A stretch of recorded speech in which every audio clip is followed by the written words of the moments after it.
अस्सलाम वालेकुम जी। सियाने आंदे ने आखे वड्या गया जट दा ते सिक्ख्या गया नाई दा।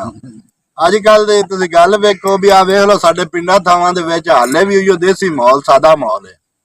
अज अगर तुसीं शहर दे विच जा ते वेख लो ना कारोबार सारियां नाल जेहड़ा इस वक्त पैसे वाला कारोबार है वो राजा साहब दा रह गया, क्योंकि हर बंदा फैशन दे विच पै गया।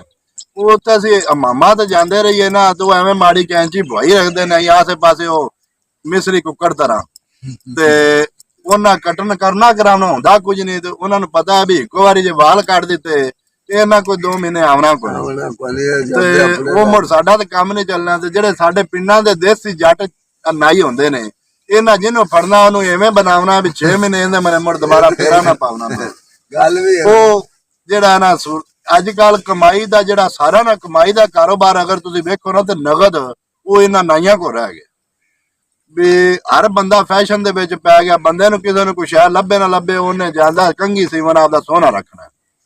साडे जाते वेख लो तुसीं शहरां दे विच हमाम भरे पे राती 12-12 1-1 बजे तक लोग फैशन दे विच पै गए ने। हुण फैशन भी इवें पै गया भी किवें कुक्कड़ किसे दा सिर अद्धा मुन्ना हुंदा ना उस तरह कोई वाल दी कटन किवें पे करांदा कोई किवें पे करांदा कोई होश ही नहीं रह गया।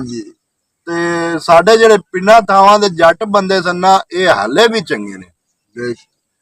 इन्हां नूं तुसीं इन्हां जाना है इन्हां दे विच ओ शर्म हया ओ दीद लिहाज हाले भी हैगी है। ये हुण तुसीं वेखो अगर इन्हां दी असीं गल करिए ते इन्हां 6 महीनों दा मन मुक्या हुंदा जिमीदार दे नाल वो मन दे विच हिसाब ला लो इन्हां दा। ते तुसीं अगर शहर जांदे रहो एक बारी खत कराओ जाना एक बारी खत ते वो जेहड़ा ना 150 रुपया तुहाडे कोल लेना।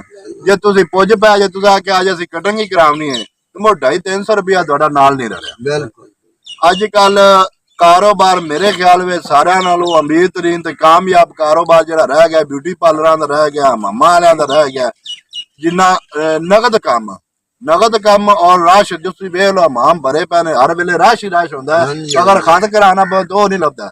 असीं अक्सर वेखीदा साडे 30 दे विच नाई साहब कदी उत्थे बंदा वरी बैठे हुंदे ने कदी ये ते बल्कि इन्ने कोई सादा हुंदे ने ते पैलियां दे विच जांदे रहिंदे ने।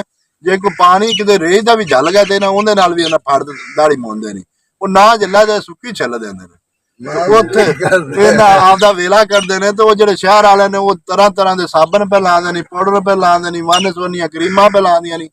साडा पता नहीं साडी जेहड़ा माशरा वो केड़े फैशन दे विच वड़ गया समझ नहीं आंदी पई।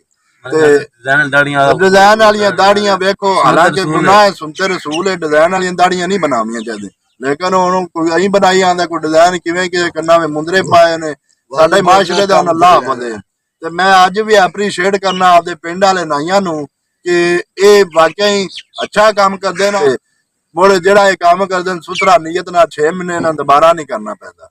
शहर दे विच जिन्हां करना उन्हां अज तुसीं दाढ़ी मराई 5 दिन घंटे बाद दोबारा तुसीं धन मुड़ भावें जांदे रहो ना आ जाओ जी बिस्मिल्लाह उन्हां क्योंकि काम ही उन्हां होया करना है। ते मैं ये आपदा जिन्ने भी साडा नवीं जनरेशन है नवां माशरा उन्हां नूं एक पैगाम देवांगा इस वीडियो के जरिए कि एक ते तुसीं जिहड़ी सुनते रसूल इहदी बेरुमती ना करो दाढ़ी दे विच डिजाइन ना बनाओ दाढ़ी नूं सुनते रसूल दे मुताबिक रखो ते इहदे विच कोई डिजाइन नहीं बनाना चाहिए।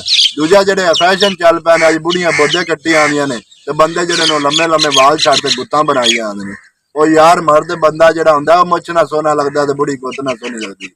आपदे वालां दे डिजाइन ना गवाओ आपदा हुलिया ना गवाओ इंसानियत दी शक्ल दे विच रहो ताकि असीं एक इस्लामी मुल्क दे विच रहिंदे ते इस्लामी मुल्क दे नाल सानूं चलना चाहिए। साडे आने वाले बच्चे साडे कोल की सीखणगे ते एहतियात करो।